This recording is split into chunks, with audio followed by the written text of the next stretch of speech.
بچه سلام. بچه ها من الان یه ویدیو داشتم گیم پلی. بچه ها گیم پلی بازی جی تی ای بود. بعضی ها مثلا آموزشش رو نصب گذاشتم ولی خودم اون کار نکردم.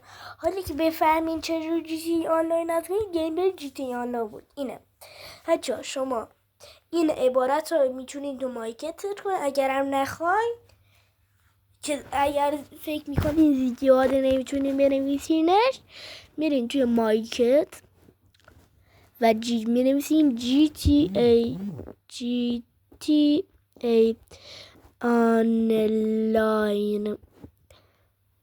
خب و این عبارت رو سرچ میکنید، میاین پایین راست خیلی بیاین پایین میاین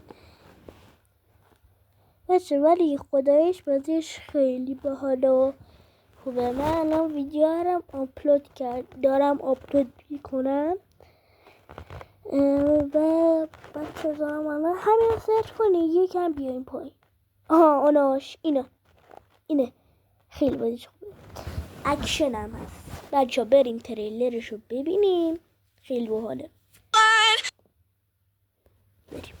Too cold when I lose control.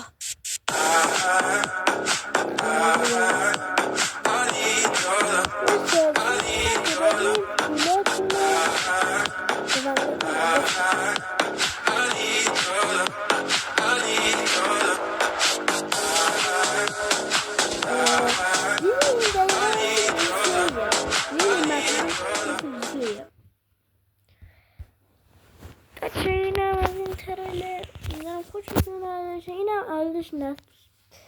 و تا ویدیوی بعد خداحافظ. بوم.